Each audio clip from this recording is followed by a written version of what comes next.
Hey guys, so Yumis here, and today we're taking a look at the patch notes that El Chico EV has leaked onto Twitter. These are going to be the patch notes coming in tonight at the same time Zoroark is going to be released. Right now, as I'm filming these videos, Zoroark has not been released yet. I will be streaming Zoroark's release later tonight, but I am so excited to go over these patch notes. As I've probably spoiled in the title and the thumbnail and everything, my boy Garchomp is getting buffed. Drop a like. Drop a like for Garchomp getting buffed, baby. Here we go. All right, let's go through these. Here we go. I have not seen any of the other changes, so these are my first impressions to all the other changes. Here we go. First one up, Venusaur. Defenses, looks like it's getting a buff. 10 in the base defense and 10 in the base special defense. HP per level going up too. So now, late game, you have 6,500 HP instead of 6,300. So pretty good tankiness changes for Venusaur here. 200 HP in the late game, plus 10 in the defenses. Kind of matter. That's the thing about Venusaur. It feels like Venusaur is really squishy nowadays. Back then, Venusaur was very, very tanky, you know? So Venusaur being tankier is for sure good. It kind of got power crept out by all the new Pokemon, right? And, oh, it's not just base defense changes, it looks like. It is also defense per level. So not only do you get more defense at the early game at level 1 here, you also get more later on. Defense, you get like about 50 more defense at level 15, and you get 35 or so more special defense at 15. Okay, this is going to end up making Venusaur a lot tankier. Yeah, I don't know if it's going to be good again because Venusaur is one of the lowest win rate Pokemon, but this will definitely help it out. And then Petal Dance, 9 seconds to 8 seconds. These changes are dangerous, man. Cooldown changes on Petal Dance, a move that can decrease his cooldown, is very, very dangerous, especially if you can run black emblems on top of that too. Okay, this Venusaur might be a contender again. I don't know. I personally love playing Venusaur, so I like these changes. This could be really, really cool. Gengar is getting a special attack change, level 1 to 15. It is losing special attack, Gengar here. At level 15, you're losing 39 special attack. Early game, you're not losing that much. I doubt these special attack changes would do much to Gengar. It makes him do literally a tiny, tiny bit less damage late game. I guess with Wise Glasses, he loses a little bit more, but shouldn't affect Gengar too much. I would prefer if they just nerf Hex instead of nerf the special attack, because this nerfs Dream Eater Shadow Ball too, which I think is not OP, right? Dream Eater Shadow Ball. All right, so here's the first change of buffs. We have a few pages here. So here we go. Next one up, Mr. Mime. Mr. Mime, this better be a good nerf. Mr. Mime is very OP right now. Mr. Mime, Unite move, damage. First 3 hits. Looks like it goes down by like about 9% in the ratio and 20% in the base damage. So you multiply this by 3, so it lost 60 base damage and 27% in the ratio. Not the biggest nerf so far. Final hit, there's 40 less damage now and a little bit less ratio. So about 100 damage decrease on Mr. Mime Unite base. And late game, you could probably expect this to do like 100 to 200 less damage. Not a big nerf to Mr. Mime, guys. Wow. Okay, I thought Mr. Mime was going to get more gutted, but not that big of a nerf. I would say Mr. Mime will probably still be good. Usually when Mr. Mime kills you, he overkills you by hundreds, if not thousands of damage, right? So him losing a tiny bit of damage on the Unite is going to be negligible, I think. Yep. Just like the Gengar nerf, I doubt Mr. Mime is going to be bad now. I'd still say Mr. Mime is still good. But here's the interesting changes, boys. Garchomp. Now we're talking, baby. Okay, if the text is a little bit small, don't worry, I'll explain it, all right? Garchomp, old base attack. Garchomp got 20 base attack buff. That is like 2 free attack weight stacks, right? How much is 1 attack weight stack? 1 attack weight stack is 18, right? Never mind. It is 1 attack weight stack. Garchomp just spawns in the game with 1 attack weight stack for free. And you don't even have to go attack weight, which is amazing. Okay, so this is... right there is a huge buff, but I know there's more, guys, okay? Right there, that is already a buff I would be really happy about. But then there's more. And the damage buffs go up to... okay, so late game, it's only 20. It's basically got 20 more attack at every single level up until late game. Okay, not bad. Yeah, not bad. I thought like Venusaur, it would grow, but it doesn't grow. It is just 20 at every single other level, which is great. Garchomp auto attacks a lot, and 20 more damage per auto attack when you auto attack hundreds of times a game, it adds up, man. It adds up to a lot of damage. On top of that, your skills do more damage now too. Your Unite does more damage now too. from your auto attack, so that's gonna be great. Dragon Claw. Dragon Claw getting buffed. Wow, they keep buffing Dragon Garchomp. Dragon Garchomp is already good. Buff Ground Garchomp some more. Oh, they do buff Earthquake, right? Okay, never mind. Okay. But Dragon Garchomp getting another damage buff. Dude, Dragon Garchomp already does a lot of damage. Okay, so 8% more ratio, which is gonna ultimately mean more damage, especially now with the more attack boost here, right? And 15 base damage. Honestly, very light damage buff. This is gonna give you a teensy tiny bit more damage. And then the second hit gives you 10% more ratio again, and then 10% base damage. Honestly, negligible. Dragon Claw unupgraded, negligible damage increase. For the upgraded version, you get 20 more damage on the first hit instead of 15. And then you get about 16 more damage on the second hit. Or like 12 more damage. Pretty negligible overall. The ratios going up is pretty good. Is going to make it do a lot more damage, the ratios. I would say if I had to like do quick math, this is going to make Dragon Claw do like, I don't know, 10 to 15% more damage. Nothing crazy. But I'm already happy though. Like the base damage buffs here it already makes me happy. So like the 10-15% action, this is gravy for me, okay? And then Earthquake. Ground Garchomp is really bad, dude. It is really, really, really bad. If you play against good players, they will abuse you. Ground Garchomp does nothing against good players. It's good against like lower skill players because it makes you really tanky and then they can't just run at you over and over again. But against good players that know how to kite you and stuff, Ground Garchomp is useless almost. So let's see what they do. They increase the slow from 30% to 50. Wow, that's a big buff. That is a big buff, by the way. So now at level 7, you can have a 50% slow on command. Okay. And then level 13, it ups the slow from 45% to 60%. Okay. Not really the best buffs for Ground Garchomp. I would have preferred some damage buffs. Ground Garchomp just does not do enough damage quickly. So Dragon Garchomp is still probably going to be the meta build. I'll still try out both the builds, but I don't think the ground build, the buff is enough, you know? 20% buff, is it enough? 20% in the early game, does it matter? Maybe it matters, I don't know. Like, my initial impression of this is not that big of a buff for Ground Garchomp. But hey, guys, rejoice, Garchomp plays. This is still a win. Any buffs is a win. I don't think Garchomp has ever been nerfed, right? Never mind, they removed crit from Dragon Claw, but other than that, I don't think Garchomp has been nerfed, so any buffs we are very appreciative of. Okay, let's talk about some other Pokemon here. Absol. Absol got nerfed? What? Whose mans, bro? Whose mans is this? This is Absol, by the way. I know it cuts off the name, right? Absol got nerfed? Base attack went down 30? And then late game, it went down 10. So they nerfed Absol's early game. What? Is Absol good? Dude, Absol cheeses you sometimes, but I wouldn't consider Absol like a top tier pick, man. This seems kind of random, out of left field here. Absol getting nerfed. Okay, that's all it is for Absol. He just lost 30 attack at level 1 and then 10 at level 15. So all throughout the game, he has a little bit less damage, more predominantly skewed towards the early game. So Absol's early game, he lost a little bit of damage, but I don't think Absol needs a nerf, man. But okay, whatever. I don't play Absol too much, so I don't mind. But yeah, I don't really agree with that nerf personally. Next up, Greninja Water Shuriken. Water Shuriken gets a buff. Okay, that's cool.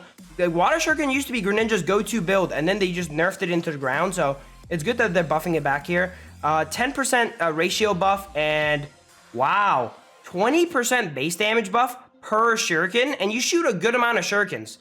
So this might actually be helpful. This might be a decent amount of damage for Greninja. I don't know too much about Greninja Water Shuriken. I know no one plays it though, so it can't be that good. Is this buff big enough for them to play it? I doubt it. Okay, and then what happened to Double Team? So Double Team, the clones attack nearby targets and have the same HP and defense as Greninja, deal 18% of Greninja's damage. Okay, and then Double Team does 3% more damage too, times 2 clones, so that's 6% more damage. Maybe coupled with the Water Shuriken buff, it might be enough. I don't know. Greninja players, let me know in the comments you think this is going to be enough. I don't think this is going to be enough to make Water Shuriken viable, but that's good. You know, buff the stuff that is not viable until it becomes viable, right? Small buffs. Don't go too crazy like Mr. Mime, right? So, okay, I'm okay with that. And then Eldegoss. Eldegoss also got some changes here. Eldegoss needs some love too. Yeah, everyone kind of forgot about Eldegoss. It looks like auto attacks against an enemy with cotton fluff on it deal increased damage and decrease their movement speed by 30%.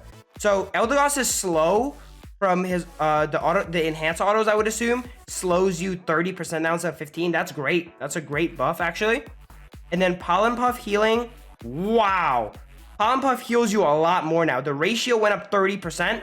So if you like going special attack specs or stacking on LD, you're going to be healing a lot more. The base, wow, look at this. The HP per level went up 4. That's huge. That is a 25% upgrade, it looks like, right? And then the base damage went up. The base damage went up 80. 80 base damage healing. So LD heals a lot more now, too. On top of it, the cooldown got buffed. Dude, LD might be back in the meta.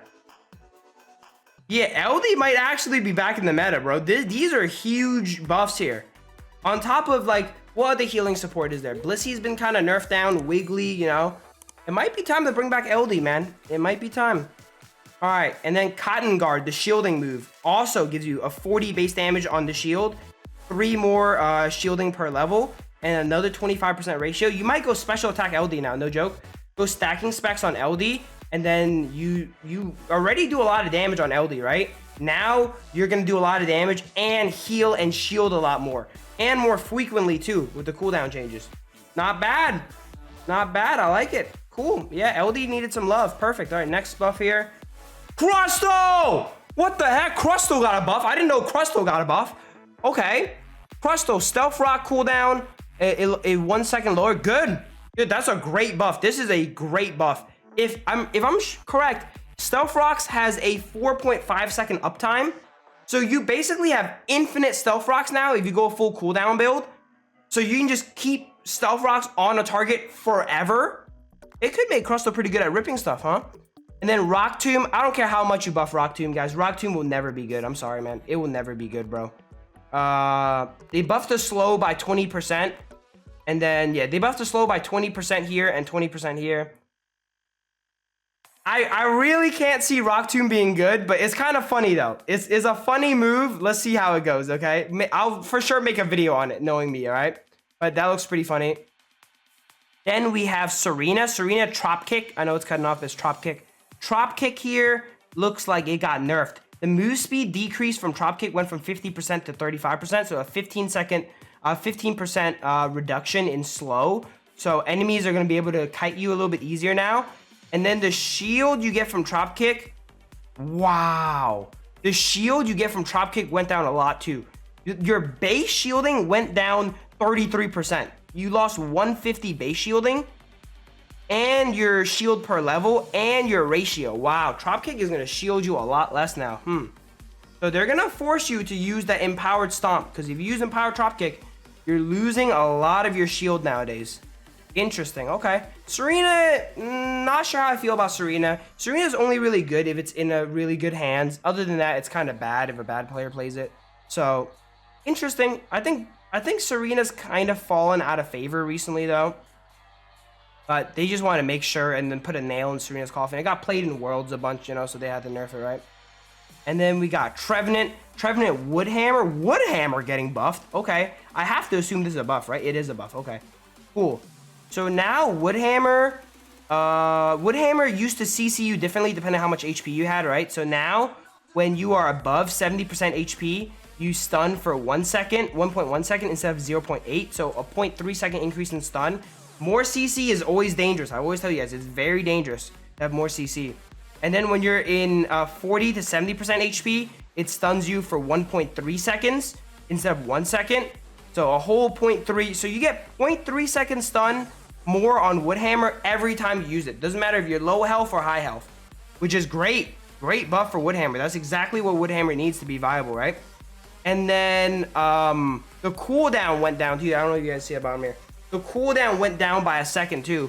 These buffs are dangerous, man. Cooldown buffs are very dangerous. Because now you're going to be CCing someone for 1.5 seconds 2 times, and then you can get it up every 6 seconds. Basically, you have a 3 second downtime on Woodhammer. And you know how long Trevenant stays alive, right? Okay.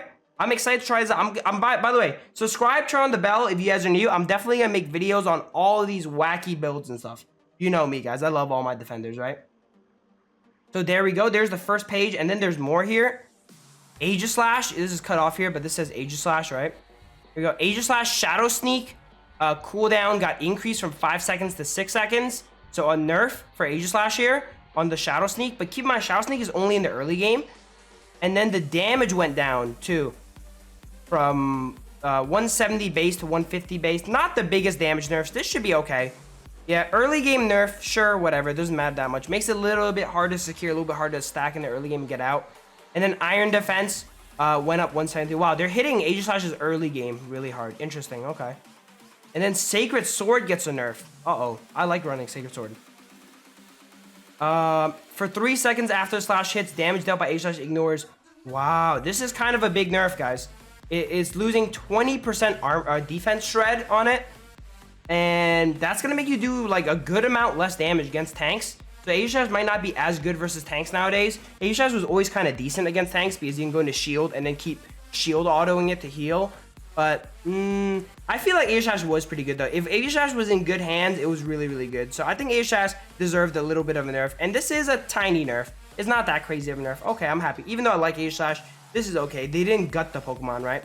Hoopa. They better give Hoopa massive buffs. Hoopa has been the lowest win rate for a long time. So Hyperspace Hold, new. Hyperspace Hold and Range share the 15-second teleport cooldown. So they lowered the cooldown on Hyperspace Hold for you to like return back, it sounds like, right? The cooldown got buffed by 2 seconds too. Wow, this is big. They're basically reverting the nerf on Hoopa. Yeah, Hoopa's Hyperspace Hold used to be like this, but they're reverting the nerf, which is good.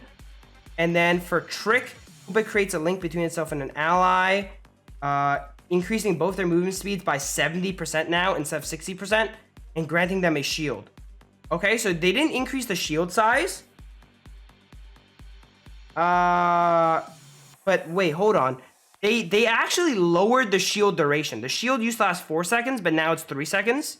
But they increased the speed up, and they lowered the cooldown. So overall, it is a buff, but it's not as big of a buff as it looks, because they did knock off 1 second off the shield here. Which might not matter. If your shield's gonna get depleted anyway, it doesn't matter.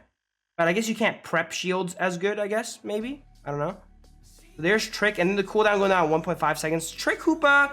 Yeah, Trick Hoopa is just a strictly worse Blissey, so it's kind of good that this got a buff. Not bad. Okay, interesting changes there. I doubt Hoopa would be good still, by the way. This is nowhere near enough to make Hoopa good. And then Mew! You better gut this Pokemon. I swear to God, if this Pokemon is still good after this, I swear to God, they better gut this Mew. I will trade in all my Garchomp buffs just to gut this Pokemon to the ground. Here we go. Mew, Solar Beam. Damage per tick, no light screen boost. Oh, they gutted it. They gutted it, baby. Oh my God, they gutted it. Oh, beautiful. Drop a like for gutting Mew. They gutted it, bro. It lost 70 damage, which is like a third of the damage. Okay, nice. And this is per tick. Losing 70 damage per tick. That's big. That is big, bro. So late game Solar Beam, instead of doing 3,000 damage, it'll do 2,000 damage. That is big, bro. And then with the light screen, it lost 100 damage per tick. Hallelujah, baby. Wow, I love that. I love that. I absolutely love that, bro. Nice. And then at level 10, reduces this move's cooldown by 1 second for each enemy hit. Now only reduces by 0.7. Great. That's just gravy. They nerfed the damage and nerfed the cooldown aspect of it. Amazing. Good. It's still going to be pretty good at securing early game, but now you got to be that much more accurate with it because it just lost a third of its damage. Beautiful. Love that. What else? Surf? Surf got a nerf too. Yes, Surf is also too OP too. Because a melee, you just catch up to Mew and it just surfs you away and kills you in one hit, basically. Surf lost 160. Whoa, another third. Yo, this is another big damage nerf right here. Look at this. Losing 160 damage at level 1. That hurts. That hurts, man. Venusaur only gets 200 extra HP at level 15. You just lost 160 damage at level 1. So, great. Okay, the scalings did not change for either of these. So, they're nerfing Mew's early game. Mew's late game is still going to hurt, but Mew's early game should be nerfed. It should really be nerfed. Okay, not bad, not bad. I like these changes. I like these changes a lot. Yeah, the damage per level went down a little bit too. So late game, you're gonna lose extra 45 from here. Okay. Agility, quickly move in designated correction. Okay, they lowered the move speed buff from agility from 20% to 5%. 5% is basically nothing, so it's just the dash now. It doesn't even give a move speed buff. 5% is just so nothing, right? Okay, nice, good. Nerf it some more. Unite move, here we go. And they nerfed the Unite move's damage too. The ratio went down by 30%, and the base damage went down by 80. Not that big of a nerf for you. I would have liked to see changes to make Mew squishier. They did not make Mew any squishier. They just made it do less damage, which I can agree with. I would have liked it if they nerfed Mew's base HP or base defenses a bit. But okay, actually sizable nerfs. Will it take Mew out of the meta? Sadly not. They are not heavy-handed enough. But it will definitely make Mew a lot harder to play, losing a third damage on Solar Beam and Surf in the early game. So the early game, a lot more punishable. Maybe that can snowball into you being able to keep the Mew more behind. But good Mew players are still going to excel on Mew. I would have liked it to be a little bit squishier. Maybe knock off like 300 HP late game and like 100 HP early game and make it scale through. That would have been a nice change too, maybe. But okay. Not bad. I like the changes, man. My boy Garchomp get buffed. Mew got nerfed. Everything is good, guys. What do you guys think about this patch? Let me know, guys, okay? I'm going to quickly get this video out and get ready for my stream on Zoroark release. If you guys want to see me play some Zoroark when it comes out, make sure to check the description for my live stream channel. Drop a like if you guys enjoyed. Tell me what you guys think about the buffs. My favorite buff is Garchomp, but let me know your favorite buff, all right? I think a lot of people are going to like, which one? The Greninja buff. Because there's a lot of Greninja players in the world, right? Okay, let me know what you guys think. Drop a like on the video if you guys enjoyed. Subscribe, turn on the bell if you guys are new. And I'll see you guys next time. Bye-bye, guys.